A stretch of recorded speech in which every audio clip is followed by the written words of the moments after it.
tema de hoje é sobre educação afetiva para crianças. Bom, o que esse tema quer dizer? Como eu disse, eu sou psicóloga, sou terapeuta infantil, e uma coisa com a qual eu venho me deparando muito no consultório e que tem me preocupado é que eu tenho visto as crianças chegarem, as famílias chegarem, tendo muita dificuldade em manejar comportamentos afetivos das crianças. Então, o que eu percebo? Famílias que chegam profundamente angustiadas, sem saber lidar com expressões de raiva, com expressões muito intensas de tristeza. As famílias não estão tendo muita condição de lidar com a expressão afetiva das crianças, isso angustia a família e a criança fica muito perdida. Então, como eu tenho vivido isso muito no consultório, eu tenho feito um trabalho muito intensivo com as famílias das quais eu cuido, para ajudar e ensinar os pais a como ajudar a criança a construir um repertório emocional saudável, ou seja, uma forma mais saudável de lidar com as suas emoções. Então, hoje que eu quero conversar com vocês é um pouquinho sobre isso. Por isso, eu gostaria muito de ouvir vocês que estão aí comigo. Como é que vocês têm vivido isso? Se vocês têm filhos, têm sobrinhos, se vocês são profissionais que trabalham com crianças, vocês têm percebido essa dificuldade? Vocês têm tido dificuldade em manejar a expressão de afetividade das crianças? Para a gente ir podendo desenvolver esse diálogo. Então, vou voltar aqui para ver. Oi, Camila, você tá aí? Beijo para você, que bom que você veio. Vou dar mais uma olhadinha em quem tá chegando para a gente começar a aprofundar no tema, tá? Bom, deixa eu ir voltando aqui. Leonardo, Lília, Lourdes, boa noite, boa noite. Uzileia, Cíntia. Cíntia, que linha que eu sigo? Eu sou gestalt terapeuta. Então, eu sigo essa abordagem, que é a gestalt terapia, que embasa a minha percepção, meus conhecimentos e minha atuação na prática clínica. A Adriana perguntou da minha abordagem também, é essa, gestalt terapia. Soraya falou, obrigada. Camila, já te dei oi, né, meu bem? Uzileia, que bom que você achou esse tema relevante. Eu tenho percebido ele aparecer muito no consultório, foi por isso que eu fiquei com muita vontade de falar sobre esse tema. Alexandra, psicóloga, que bom, seja muito bem-vinda, Alexandra. Que bom que você gostou do tema. Joyce, boa noite, obrigada para você também. Mari, olá para você. Adriana, perceba a ausência de contato com os filhos. Eu vejo muito isso também. Eu acho que uma dificuldade de estabelecer esse contato, né? É uma das coisas que eu quero falar hoje. Elaine, qual o tema? O tema, Elaine, é sobre educação afetiva. O que é isso? Esse é um nome que eu tô dando. Na verdade, foi uma nomenclatura que eu estabeleci para esse esse fenômeno que eu tenho visto aparecer muito no consultório. Crianças e famílias com muita dificuldade de lidar com a percepção, a nomeação e o manejo das emoções. Então, eu tô dando para esse conjunto de coisas esse nome, né? Esse tema não é um tema da literatura, foi uma coisa que foi um tema, um conceito que eu fui construindo a partir da minha prática clínica, do que eu tenho vivido nesses últimos tempos no consultório. Então, vou explicar isso mais detalhadamente ao longo do vídeo hoje. Se forem surgindo dúvidas, vocês vão me avisando para a gente ir aprofundando. Aniele, boa noite. Mirelle Carvalho entrou agora também, boa noite. Evelyn, percebo que os pais não querem deixar os filhos expressarem a raiva e sentimentos considerados negativos e inaceitáveis. Evelyn, é isso mesmo. Esse tipo de sentimento, raiva, irritabilidade, são sentimentos que são os mais difíceis para a família lidar. E aí, o que acontece? O que eu percebo muito acontecendo, né, na minha relação com as famílias e com as crianças. Como são sentimentos, vou colocar entre aspas, negativos, porque o sentimento de raiva em si não é bom nem mal. A raiva é um dos muitos sentimentos que nós, seres humanos, experimentamos na vida. A gente sente raiva, a gente sente amor, a gente sente alegria, tristeza, orgulho, coragem, compaixão, ternura, inveja. A gente sente muitas coisas. E esse sentimento por si só não pode ser qualificado nem como bom nem como ruim. Eles são parte da natureza humana, da afetividade humana. A dificuldade surge a partir da expressão desse sentimento. Então, a primeira dificuldade que eu vejo é essa, é a nomeação adequada do sentimento, porque a criança não nasce sabendo esses nomes. Ela tem essa sensação, esse sentimento, só que ela não nasce com esse conceito dentro da cabecinha dela. Ela não vem ao mundo já sabendo que raiva é raiva, que medo é medo. Ela não tem esse conceito pronto. E aí a nossa função como terapeutas ou como familiares é ajudar a criança a construir esse conceito, que é a primeira parte da educação afetiva, é nomear. Nomear adequadamente, porque exatamente como nós temos essa gama muito grande de sentimentos, é importante que a criança vá, ao longo do seu desenvolvimento, conseguindo separar e identificar o que é cada um deles. Raiva é diferente de irritação. Por exemplo, eles são próximos, mas são diferentes. Que é diferente de inveja. Que é diferente de estar bravo, estar chateado. São todas coisas muito próximas, mas que têm diferenças entre si. Nós precisamos ir ajudando a criança a perceber essas diferenças. Como que a família pode fazer isso? Ou o profissional que trabalha com a criança? Com muita empatia. É importante que o adulto tente se colocar no lugar da criança e olhar pela perspectiva dela a situação que está acontecendo, para ele tentar se aproximar a isso que ela está sentindo, a criança, e ajudar ela a dar um nome para esse sentimento. Então, nomear esse sentimento, essa sensação que ela está vivenciando é muito importante para a criança, para ela ir construindo esse repertório emocional saudável. Então, essa é a primeira etapa da educação afetiva, é nomear adequadamente. A segunda etapa é a forma de expressão. E aí é quando a gente vai ter que trabalhar com a criança, que não tem problema ela ficar com raiva. A raiva faz parte, todo ser humano, na vida, vai sentir raiva.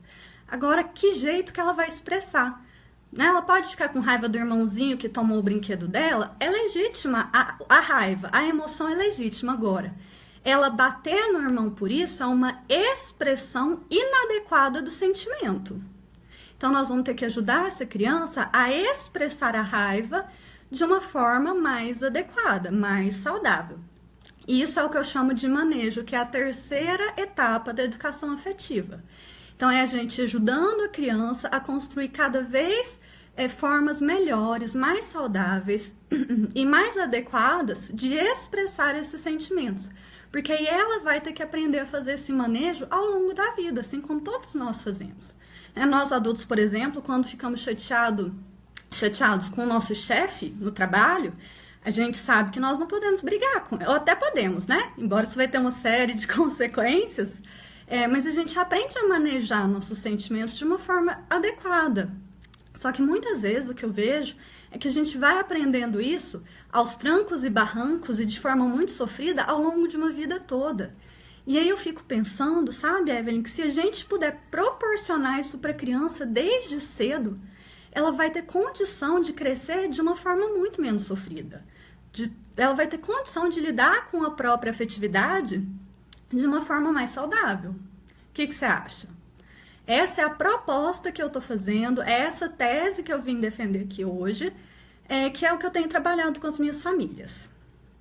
Bom, espero que vocês tenham começado a entender um pouco esse conceito que eu estou trazendo hoje, né? Essa é a ideia geral, e aí eu vou tentar responder isso e trabalhar as dúvidas que vocês tiverem. Vou voltar então aqui para os comentários.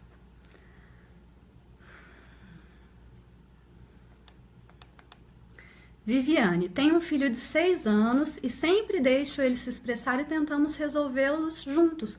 Muito bacana, Viviane. Eu acho que isso é muito importante. Esse vínculo que permite a criança ter liberdade de se expressar é o que vai ajudá-la a ter segurança para perceber que ela é capaz de lidar com os seus sentimentos. Então, ela precisa mesmo desse espaço de abertura para ela experimentar a sua sensação, o seu sentimento e expressá-los da forma como ela consegue naquele momento. E aí a gente vai ajudá-la a identificar esse sentimento, mostrar, olhar com ela como é que ela está expressando e ensiná-la a manejar de uma forma melhor se essa expressão não estiver adequada. Então, que bacana que você está fazendo isso. Eu acho que é isso mesmo que é importante. Vamos ver. O Zileia. Sim, são demandas que deparamos sempre no consultório. Que bacana, Zileia. Me conta um pouco da sua experiência para a gente trocar uma ideia aqui. Juscelino. Precisamos ensinar a próxima geração de crianças, a partir do primeiro dia, que eles são responsáveis por suas vidas. Isso mesmo. A maior dádiva da espécie humana e também sua maior desgraça é que nós temos livre-arbítrio. Muito bacana, Juscelino, concordo. Podemos fazer nossas escolhas baseadas no amor ou no medo. Exatamente. E aí eu acho que se a gente ajuda essa criança a construir um repertório emocional mais saudável, formas de expressão mais adequadas, a gente vai permitir que ela consiga lidar com essa liberdade do livre-arbítrio, né? Então ela vai saber o que está acontecendo com ela vai perceber o que ela está sentindo e ela vai ter condição de lidar com isso de uma forma muito mais saudável, muito mais integrada. Rosita, boa noite. Bruna Mello, manda um beijo para o Jordan. Beijo, Jordan. Adriana Lisboa, motorista leva a babá leva e os pais raramente aparecem. Verdade. Então, hoje, tem pais que estão tendo muito pouco tempo disponível para dedicar aos filhos. Isso é muito preocupante, porque os pais são essa fonte primeira de vínculo da criança. São normalmente as fontes primárias, onde a criança vai buscar esse aconchego, onde ela vai buscar informações de como ela vai lidar com o mundo, especialmente o mundo interno dela. Então, se ela não tem essa abertura, se ela não tem essa fonte de ensinamento, de aprender como lidar com ela, com o que acontece com ela e como ela vai expressar isso no mundo, a criança fica muito perdida. Ela fica sozinha, ela fica sem parâmetros, sem referenciais, e isso vai provocando muito sofrimento. Né? Isso, ao longo da vida, vai levando ela a se constituir uma pessoa que lida muito mal com ela mesma.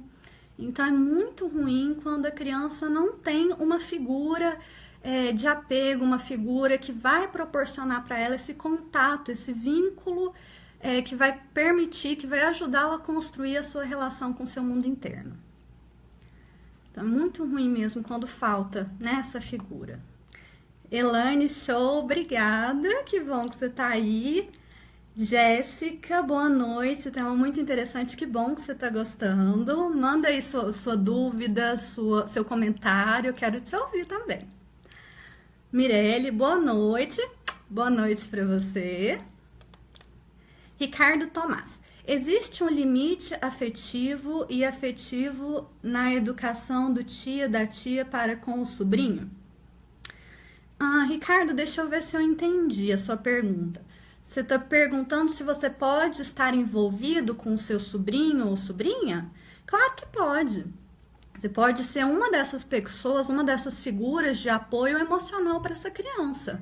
Independente de você ser tio, ser padrinho, ser pai, mãe, irmão, se você está envolvido com essa criança, você pode ser essa referência que vai ajudá-la a se conhecer, a se entender, a aprender a lidar com ela e com o mundo. Você pode ser essa ferramenta na vida dela, sem dúvida nenhuma. Não precisa ser só o pai ou a mãe. Normalmente essas são as primeiras figuras, mas quanto mais dessas figuras a criança tiver na vida dela, melhor vai ser para ela. Quanto mais gente tiver para ajudar ela a aprender a lidar com ela, com seus sentimentos de uma forma mais saudável, maiores são as chances dessa criança crescer de uma forma muito bacana. Bom, a Cida, boa noite, de Campo Grande, seja muito bem-vinda aqui ao estado de Goiás, a Goiânia, que bom te receber. Diógenes, acadêmico de psicologia em Rondônia. Nossa, gente, de tão longe, que bom que vocês estão aqui. Estou muito feliz em recebê-los. É um privilégio poder ter gente de tantos lugares me ouvindo hoje. Participem, tá? Mandem seus comentários. Rodolfo tá aí? Bem-vindo, Rodolfo, que é o administrador da página. Muito obrigada por deixar esse espaço aqui para eu poder falar hoje com tanta gente bacana, viu? Um beijo para você. Leonardo, percebo uma dificuldade da criança em estabelecer contato até com os professores em sala de aula. Sentimentos de raiva, falta de interesse, grande distanciamento. Quando chamamos alguns pais na escola para conversar, percebemos também um afastamento deles com as crianças. Sou auxiliar de professor e estudante de psicologia, estou no 6º semestre.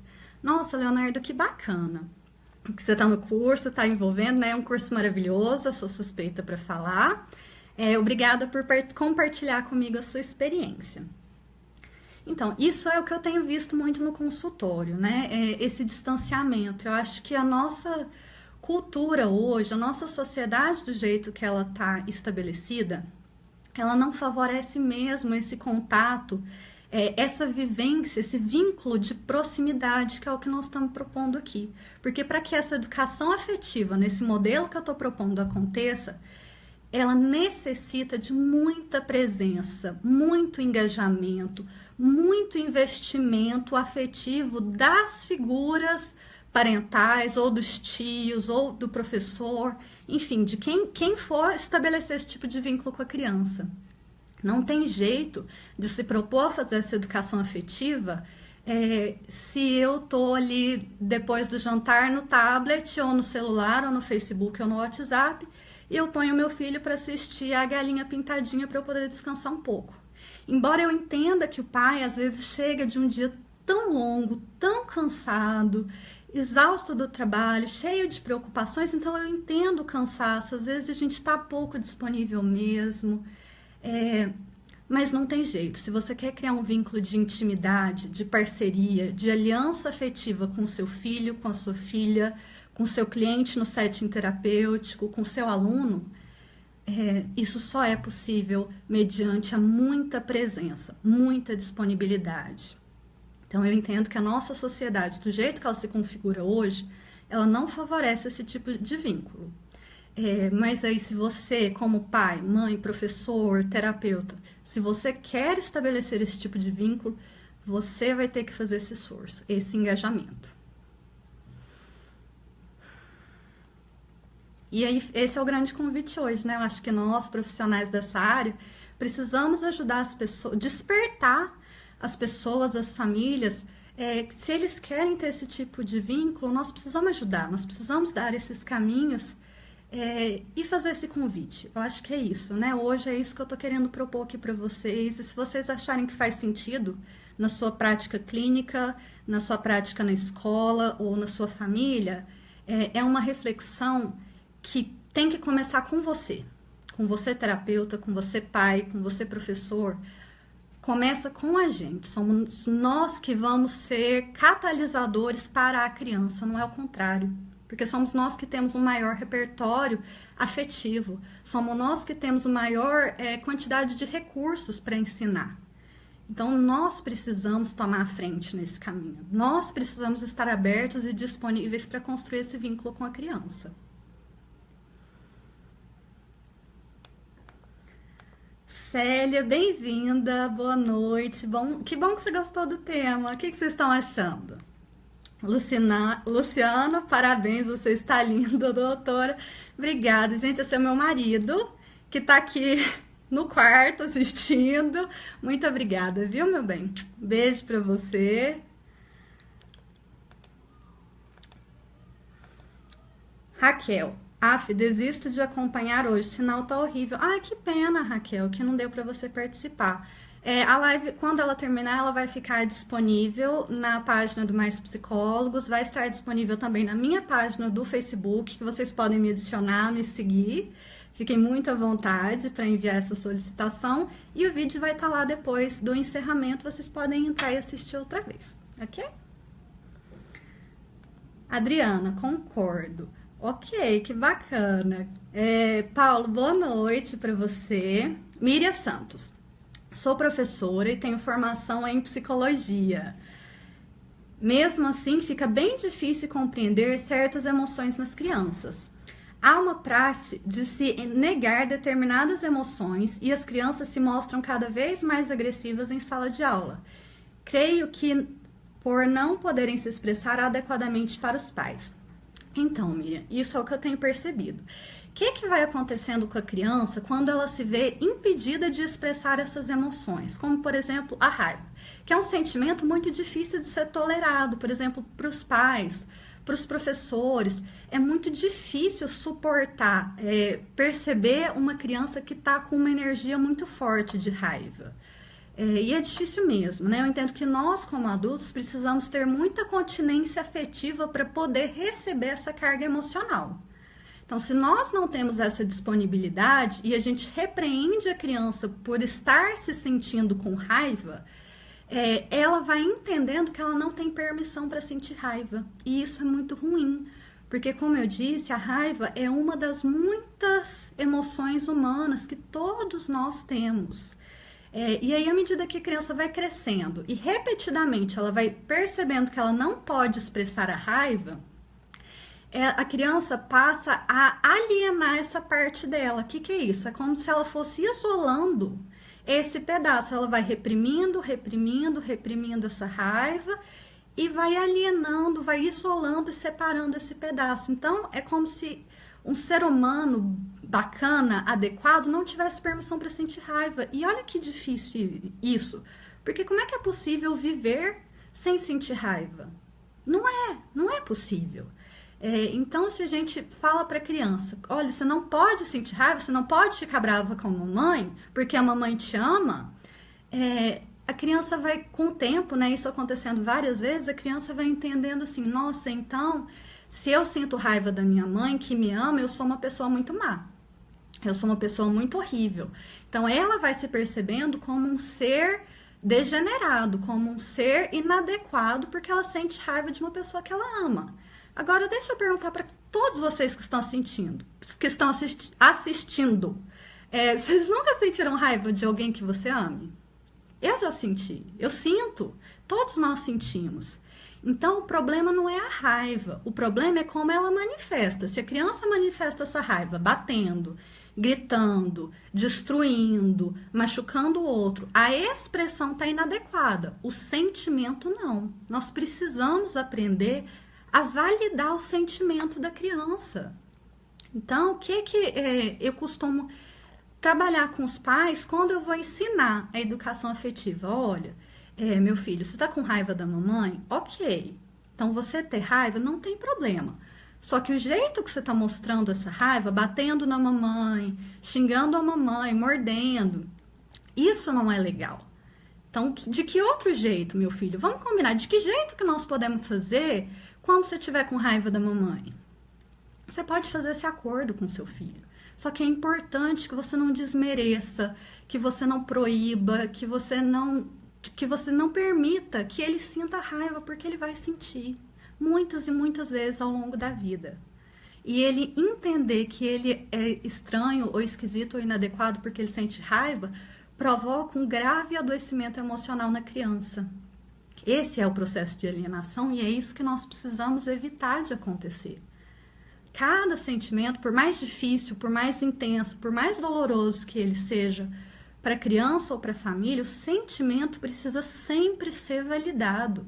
A raiva, a inveja, a irritação, eles precisam ser tão validados quanto a alegria, a compaixão, a ternura, porque eles fazem parte de ser humano. Então, a gente precisa ter esse cuidado. Ajudar a criança a perceber, a nomear, a olhar a expressão, como ela está expressando esse sentimento, e se está inadequado, ensinar ela a manejar de uma forma melhor. Isso é o que é educação afetiva, na minha percepção. Bom, vou voltar aqui para os comentários, tá? Qualquer dúvida, vocês vão mandando aí. Karina, olá, bem-vinda. Raquel, Raquel, você voltou? Então, Joyce, no caso é o meu filho. Eu não sei do que você está falando. Se você puder voltar e me explicar um pouco melhor. O Zileia, seria uma clareza de conceitos? O Zileia, eu acho a clareza de conceitos fundamental, porque senão a gente confunde a criança. Como eu disse, ela não nasce sabendo qual que é o conceito de cada uma dessas emoções. Ela só sente. É muito sensorial, ela não tem um nome ainda. E ela não vai adivinhar, somos nós que precisamos dar esse nome para ele. Então, nós precisamos ajudar a criança a construir esse conceito. Eu acho isso fundamental, porque senão a criança fica extremamente confusa. Às vezes, ela tá irritada, por exemplo, com o irmão. E aí a mãe fala que ela tá odiando o irmão. Então, ela começa a achar que irritação é igual a ódio. Não é, a proporção é diferente. Raiva, por exemplo, é diferente de descontentamento. Elas são parecidas, mas são proporções diferentes. Então, nós precisamos dar esse conceito para a criança. Ela vai devagarzinho aprendendo a separar uma coisa da outra. Eu acho isso muito, muito importante. Rosângela, boa noite, bem-vinda. Evelyn, muito bom, que bom que você está gostando, Evelyn. O livro Inteligência Emocional, do Daniel Goleman, aborda muito bem esse tema.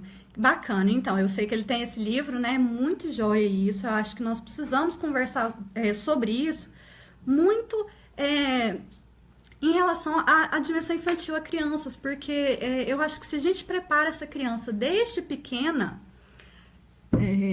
Luciano, meu marido trouxe aqui o livro, né, esse aqui que você está falando, então, se a gente prepara a criança desde pequena para lidar com essas emoções, ela vai ter condição de, ao longo da vida, poder viver de uma forma muito mais equilibrada, mais saudável e com menos sofrimento. É melhor, não é? Do que ir ter que aprendendo isso aos trancos e barrancos.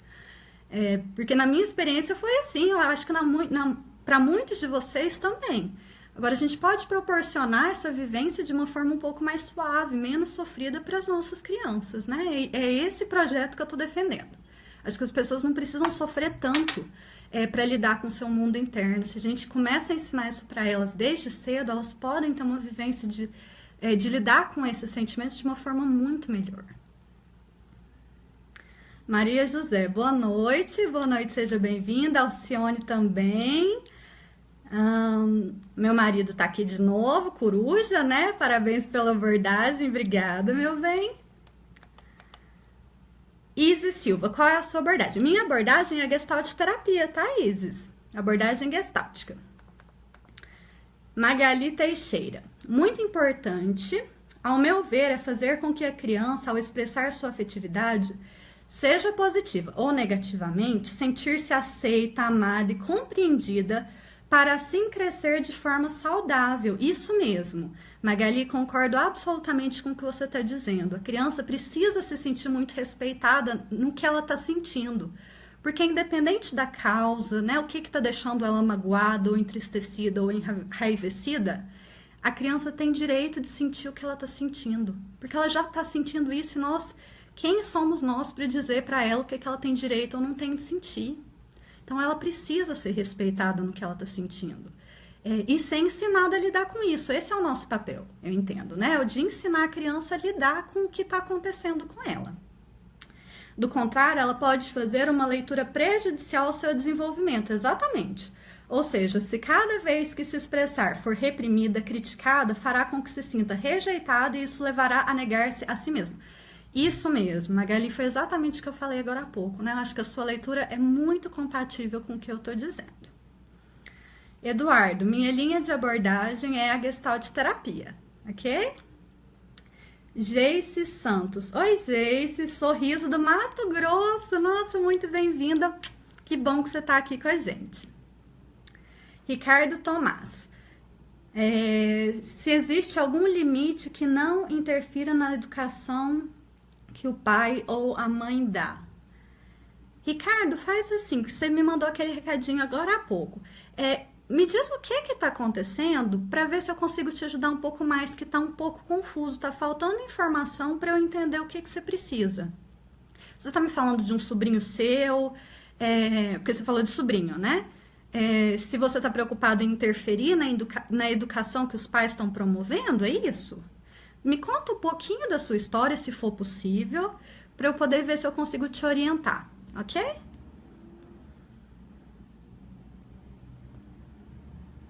Opa. Eita, peraí. Cadê os comentários? Tá abrindo aqui. Ok, achei os comentários aqui de novo. Deixa eu voltar aqui, subir um pouco.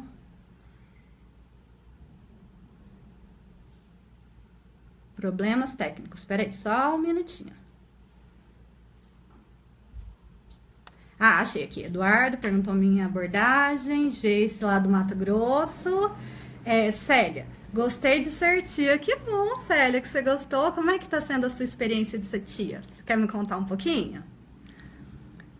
Cleide, e avós podem dar carinhos e mimos? Claro, devem dar carinhos e mimos. A expressão de afetividade, essa convivência de afetividade das crianças com os avós é muito importante.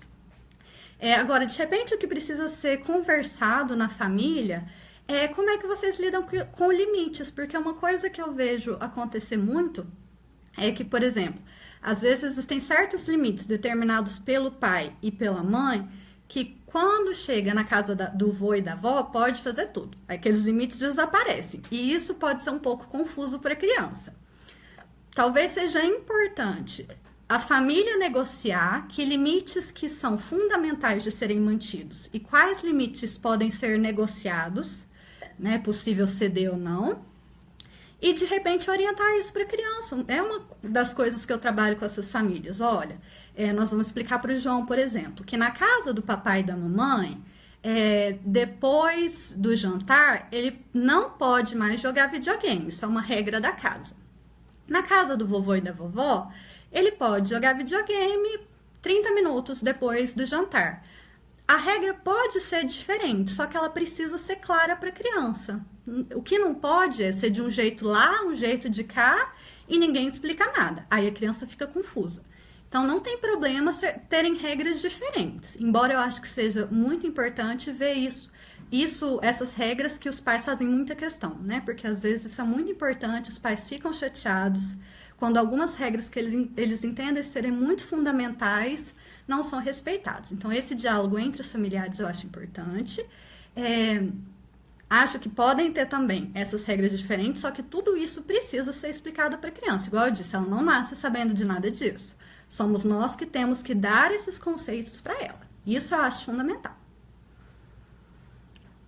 Ok, Cleide? Mais alguma dúvida sobre isso? Alcione. A questão afetiva da criança tem que ser construída desde a sua infância para ser o adulto resiliente. Exatamente, Alcione, é isso mesmo. Essa é a proposta, para que a gente torne esse ser humano, essa criança, em uma pessoa que vai poder lidar de uma forma muito saudável com ela e com o mundo. É por isso que a educação afetiva é tão importante na constituição dessa pessoa, desse ser humano. Vamos ver quem mais. Guilherme Henrique, psicólogo em formação, interior de São Paulo. Bem-vindo! Que bom que você tá gostando. Manda aí seu recadinho também, tá, Guilherme? Conversa comigo. Fabrício, boa noite, sou de Porto Alegre. Nossa, gente, eu tô achando o máximo saber de onde vocês são. Que bom saber que tem gente de tantos lugares aqui participando. Um beijo para todos vocês, viu? Muito obrigada por estarem aqui, é muito bom fazer essa troca com vocês. Fabrício, boa noite, acabei de ler você, né, Fabrício? Paulo Júnior, oi pra você. Alcione, a gente já conversou, né, Alcione? Vamos ver, Eduardo, parabéns, é muito bom termos colegas de profissão tão competentes como você. Nossa, muito obrigada. Que bom que você tá aqui comigo, Eduardo. Estou adorando esse tema, que bom, Alcione. Espero que eu possa contribuir um pouquinho hoje com vocês, com essa ideia, né, que eu tô trazendo. Rosângela, ótimo tema, obrigada. Elisângela, tema muito interessante, adorando te ouvir. Que bom, muito obrigada por estar aí também me ouvindo. Keila, boa noite. Regina, parabéns pela abordagem tão clara e sensata. Que bom que tá claro. Fico feliz de saber isso. Filhos são para sempre e os jovens casais devem avaliar bem se esse desejo vem de encontro com as suas escolhas e prioridades. Regina, eu concordo muito com o que você está falando, porque é uma responsabilidade enorme. A gente tem que entender que nós estamos criando um ser humano, uma pessoa que vai para muito além de nós, que vai constituir esse universo, né, esse planeta Terra. É uma responsabilidade muito grande, sim, e que demanda engajamento, presença, comprometimento. Eu acho que esses são fatores fundamentais na decisão de ter ou não filhos, que as pessoas realmente precisam pensar com muito cuidado. Porque senão uma coisa que é uma bênção, que é um privilégio, que é poder cuidar de outro ser humano, pode se transformar em algo profundamente doloroso e sofrido, tanto para os pais quanto para a criança. Então, eu acho que, de fato, é uma decisão que precisa ser tomada com muito carinho, com muito cuidado, com muita autenticidade, né? Bacana te ouvir, muito obrigada. Eduardo, qual a sua página? Ah, tá. Eduardo, eu tenho um blog, eu tenho uma página no Facebook, eu tenho um Instagram. Meu Facebook é Daniela Elias. Vocês podem me localizar lá. Eu tenho um blog que se chama TDC, Terapia do Contato.blogspot.com. Se vocês colocarem o meu nome lá no Google, ele já vai aparecer bem fácil, é muito tranquilo para localizar. Nesse blog, eu publico muitos artigos que eu escrevo e alguns que colaboradores escrevem também para postar lá no blog sobre psicologia infantil, conteúdos para crianças, conteúdos para adultos, reflexões, enfim, esse blog está lá para promover essa comunicação, igual está acontecendo aqui hoje. Eu procuro trazer muitas informações para a família, algumas orientações, alguns textos para ajudar na reflexão. Então é uma página que todos vocês estão convidados a visitar. Comentem, conversem lá comigo também. Deixem seus recados, temas que vocês gostariam que eu falasse. E tem muitos conteúdos lá que eu estou trabalhando essas coisas sobre criança, o que eu venho pensando ultimamente e o que eu tenho vivido na minha prática clínica, tá bom? Boa noite, Maria. Como me acham pelo Facebook? Eu vou pedir para colocar aí no site, junto com o vídeo, o endereço do Face, mas vocês podem me localizar pelo meu nome, Daniela Elias Naves Ribeiro da Silva. É o meu Facebook, ou lá pelo blog, é bem fácil de me achar, tá vinculado à minha conta do Face e minha conta do Instagram. Todas essas páginas são abertas, são para promover o diálogo com vocês, então fiquem muito à vontade para me procurar, ok? Mirelle, quais são as queixas que você mais recebe em seu consultório? Mirelle,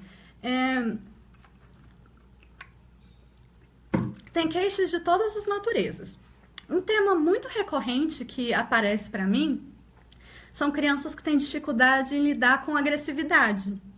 Tanto com uma agressividade exacerbada, excesso de energia agressiva, quanto o oposto, com uma energia agressiva muito rebaixada.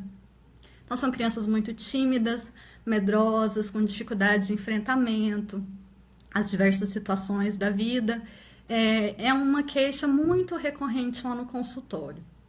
Deixa eu pensar, outra queixa recorrente que eu tenho, essa é a mais, uma muito, muito recorrente, essa questão da agressividade, aparece muito. Crianças deprimidas tem sido uma temática recorrente também. Que mais? Bom, cada caso é muito diferente, né? Então eu vou continuar pensando aqui, Mirelle, quais são mais comuns e aí eu vou te falando, ok? Evelyn, qual a relação da falta de expressão das emoções com a psicossomática? O psicossomatismo, para quem não conhece, é quando nós expressamos um sentimento, uma emoção através de uma dor no corpo, né? Então, por exemplo, eu fico muita raiva e me dá dor de cabeça, ou dor de estômago, ou eu fico muito nervosa para fazer uma apresentação de um trabalho e me dá dor de barriga. Então, são manifestações corporais da nossa dimensão emocional. que vai acontecendo quando uma criança ou um adulto, uma pessoa é impedida de expressar-se emocionalmente? Então, eu não tenho liberdade, por exemplo, para expressar raiva. Eu preciso conter essa raiva. Vou contendo por muito, muito tempo, eu vou suprimindo a minha raiva. Isso pode gerar problemas muito graves de saúde. Pode gerar... Bom, como o sintoma vai aparecer é muito variado. Pode ser uma dor na coluna, pode ser uma úlcera, dor de cabeça recorrente... podem ser vários tipos de manifestação. Agora, independente de qual seja, elas dizem de um outro problema, que é a impossibilidade de manifestar a raiva. Então, como que nós podemos ajudar essa pessoa que sofre disso, né? Que expressa uma emoção de maneira psicossomática? A gente precisa permitir para essa pessoa um ambiente onde ela vai poder lidar de uma forma diferente com essa raiva. Ela vai poder expressá-la de uma forma mais adequada, assim suprindo a sua necessidade de expressão, sem que isso seja por meio da dor, de provocar um sofrimento corporal nela mesma. E à medida que ela vai trabalhando isso terapeuticamente, ela vai podendo lidar com essa raiva, metabolizar essa raiva, ou a ansiedade, ou o medo, de outras formas, e aí ela vai podendo deixar devagarzinho de expressar com a dor no corpo. Ok? Ficou claro, Mirelle? Foi a Evelyn, né, que fez essa pergunta. Desculpa, Evelyn. Solange. Bom pai ou mãe é aquele que faz tudo o que quer? Não, de jeito nenhum, Solange. O pai, ele precisa dar limite. Assim como permissão para expressão é extremamente necessária para a saúde emocional, dar limites e regras também é extremamente necessário para a criança.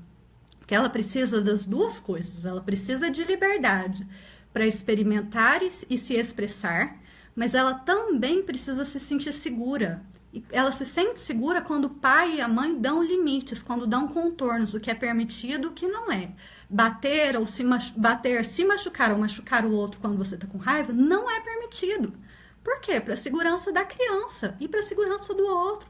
E a criança se sente segura desse jeito. Isso é importante para ela. Agora, eu também não posso impedir dele manifestar a raiva. Eu vou ensinar para ele um jeito mais saudável. Ele pode bater numa almofada, ele pode se fechar no quarto e respirar por 10 minutos e se acalmar. Ele pode fazer de um monte de outros jeitos. Ele tem permissão para se expressar, só que ele não vai fazer isso de uma forma que ele vai machucar nem a ele nem ao outro. Então, as duas coisas são importantes, ok? Solange, não pode fazer tudo mesmo, não. Ana Célia, e quando expressa com choro? Ana Célia, depende do choro, porque tem o choro que é genuíno, é a emoção realmente se expressando através do choro. E existe o choro que é manha, que é manipulação, que é falso. E nós podemos perceber essa diferença. O pai, a mãe, o professor, o terapeuta, a gente consegue perceber quando o choro é uma verdadeira manifestação de emoção e quando não é. Se é uma manifestação verdadeira, a gente precisa acolher esse choro. É importante acolher, aconchegar, deixar a criança se manifestar. Dá liberdade para ela chorar. Se é um choro manipulatório, aí a gente não precisa reprimir a criança. Agora a gente pode falar para ela que existem outros jeitos de lidar sem chorar daquele jeito. Você pode pedir para ela acalmar, respirar. A hora que ela estiver pronta para conversar, vocês vão lidar com o problema. Não precisa ficar assim, preocupada, ficar angustiada porque a criança tá com aquele choro falso. Não tem problema, deixa ela chorar, mas diz pra ela, olha, desse jeito nós não vamos resolver o problema. Então eu vou esperar se acalmar, respira, a hora que você estiver pronto para trabalhar isso, eu estou aqui te esperando. E deixa ela lá. Agora, se a criança está de fato, genuinamente, chorando com a alma, ali a gente precisa acolher esse choro. A gente precisa deixar essa manifestação acontecer. Ok? Gente, como passou rápido. Olha, nós temos 11 minutos só mais. Eu acho que eu não vou conseguir responder todos vocês. Eu vou acelerar aqui um pouco. E a gente pode continuar essa conversa depois lá naqueles meus canais das redes sociais que eu falei pra vocês e do blog, tá? Me procurem por lá. Lourdes, que bom que tá ajudando. Neide, parabéns, obrigada. Alexandra, fala um pouco da aceitação dos pais, do que o psicólogo fala na orientação familiar. Então, Alexandra, às vezes a gente encontra muita resistência, né? É o que eu estava falando lá no começo do vídeo. A gente pode apenas fazer esse convite, sabe? Esse convite a uma relação de mais consciência, de mais envolvimento, de um vínculo afetivo mais autêntico, mais próximo. Não tem como obrigar uma família a abraçar essa nova perspectiva de relacionamento. A gente pode apenas convidar. Não são todas as famílias que estão abertas para isso, infelizmente. Mas eu acho que o nosso trabalho, enquanto profissionais, é fazer esse convite. Acho que quanto mais a gente puder divulgar essa ideia, mais são as chances da gente ter famílias que vão ter condição de ter uma vivência familiar muito mais saudável. Né? Então, eu queria apresentar para vocês esse livro aqui, ó. Ele chama Pais e Mães Conscientes. É um livro que está muito de acordo com essa proposta que eu estou fazendo, que é uma proposta de um tipo diferente de relacionamento. Então, acho que todo mundo devia ler esse livro. Pais, mães, profissionais, tios, tias, porque ele nos faz o convite a essa reflexão, né? De que jeito que eu quero me relacionar com essa criança, o que eu, como pai, professor, profissional, posso fazer para favorecer o desenvolvimento emocional dela. Né, é isso, eu acho que é um convite mesmo. Quanto mais pessoas aderirem, né, quanto mais famílias forem abarcando esse tipo de relação, acho que a gente tem condição de promover um mundo com seres humanos melhores, mais integrados emocionalmente, que sabem se relacionar melhor com os outros. Eu acho que é um caminho para construir um mundo melhor. É nessa tese que eu acredito. É isso que fundamenta o meu trabalho. Então eu quero convidar vocês, né, mostrar para vocês um pouquinho disso. Eu sei que tem muita gente aí conversando aqui comigo, né, falando que acredita nisso também, e isso me enche de esperança, porque esse é o meu projeto de vida, de trabalho e de vida. Acho que é promover mais consciência, relacionamentos mais saudáveis. Bom, ixi, meu Deus, 9 minutos, peraí, vamos lá. Cleo, boa noite. Ótima escolha temática, que bom que você gostou. Gostaria que falasse um pouco sobre crianças em fase de luto, como trabalhar com elas nesse período. Ixi, Cleo, então, luto é difícil, né? Eu acho que, de novo, tem que ter muita... Nós que vamos trabalhar com essa criança, pai, mãe, profissional, nós precisamos ter muita abertura, muita continência emocional para suportar a dor e a tristeza da criança, porque isso é difícil mesmo, né? Para o pai, para a mãe, às vezes, ver a criança em sofrimento é tão doloroso. Mas se ela não poder contar conosco, com quem ela vai contar? Porque ela não tem esse repertório emocional ainda. Então, somos nós que precisamos nos trabalhar, nós precisamos estar prontos para cuidar da criança. A saúde, para construir uma criança com saúde emocional, nós temos que estar com saúde emocional primeiro. Então, a consciência da criança é uma consequência do aumento da nossa própria consciência.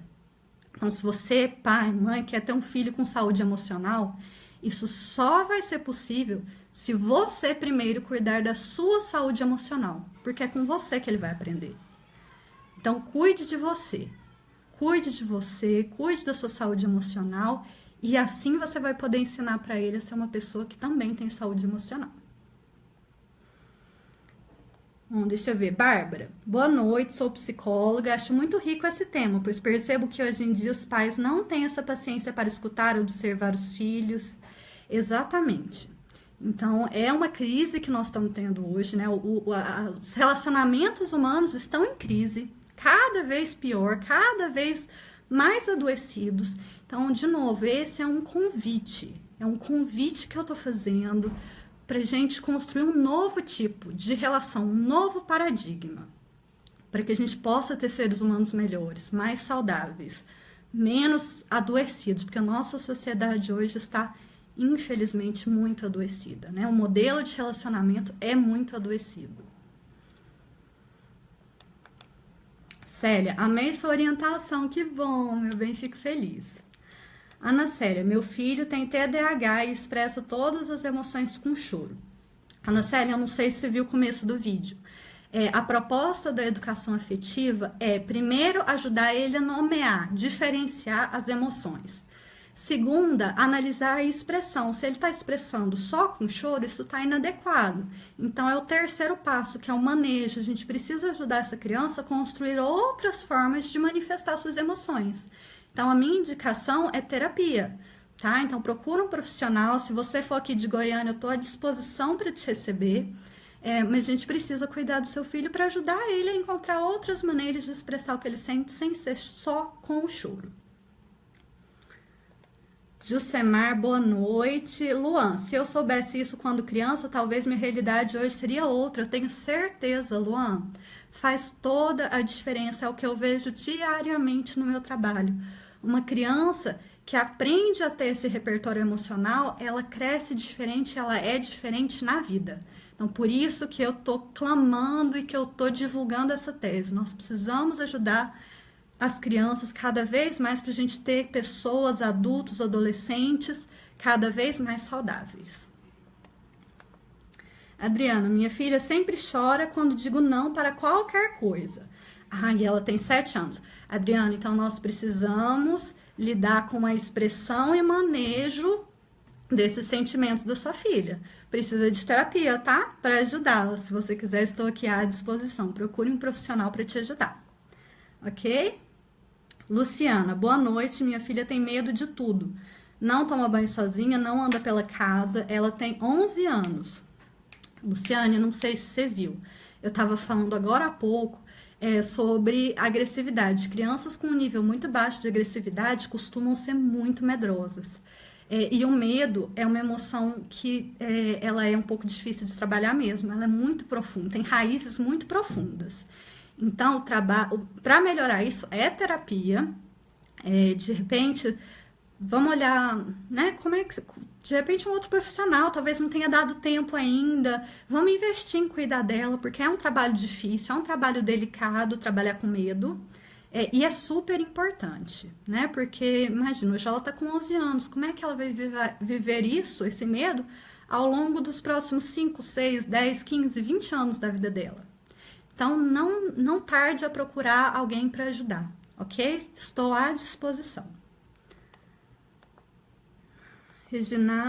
Regiane, boa noite, que bom que você está gostando do tema.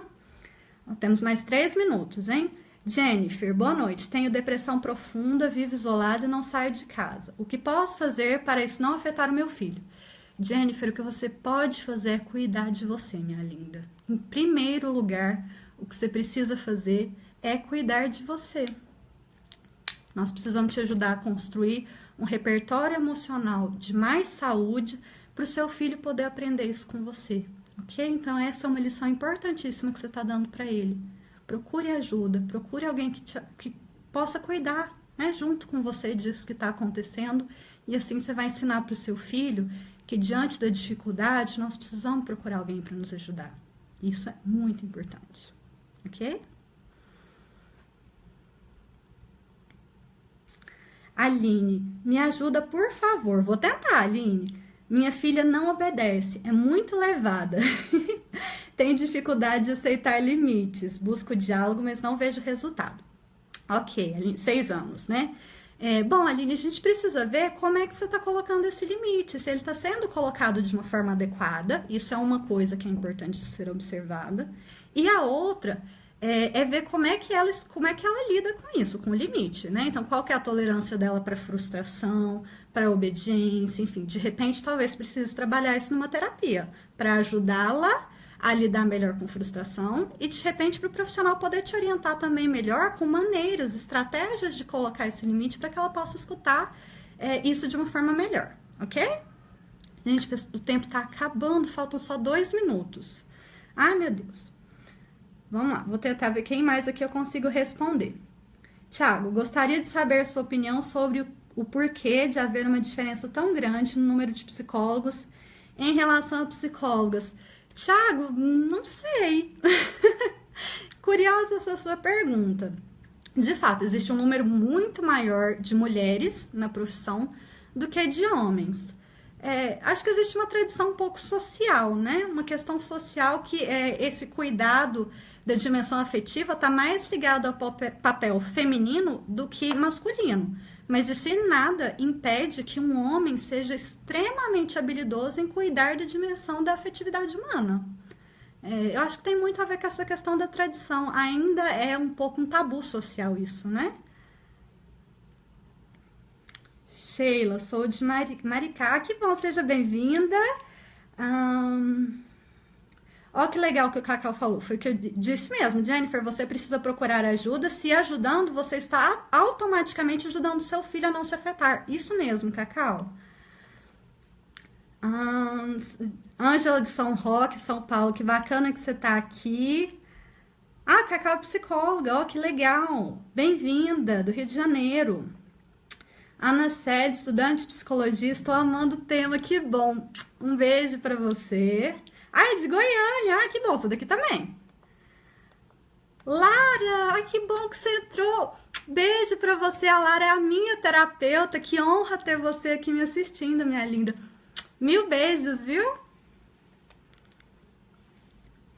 Deixa eu ver quem mais tá aqui. Edna, estudante de psicologia do interior de São Paulo. Bem-vinda. Gente, deu 9 horas. Ah, meu Deus, nosso tempo acabou. Magda, você entrou. Um beijo pra você, que bom que você e a Lara estão aqui. Nossa, que honra ter vocês duas me assistindo. Nosso tempo hoje acabou. Eu queria dizer que foi um prazer imenso passar esse tempo com vocês, poder falar um pouquinho do meu trabalho, da tese que eu estou defendendo. De fato, é o que eu acredito, é o que tem orientado o meu trabalho nos últimos tempos. Eu vi que tanta gente aqui tá pensando nessa linha também, então assim, eu fico muito feliz e muito esperançosa de ver tantas pessoas buscando esse caminho de mais consciência. Quero dizer que eu estou à disposição para dúvidas que vocês tiverem, coisas que vocês quiserem perguntar, enfim, me procurem, estou à disposição. Um beijo enorme e vejo vocês de novo em breve, eu espero. Beijo, muito carinho por todos vocês, muito obrigado por me ouvirem, ok?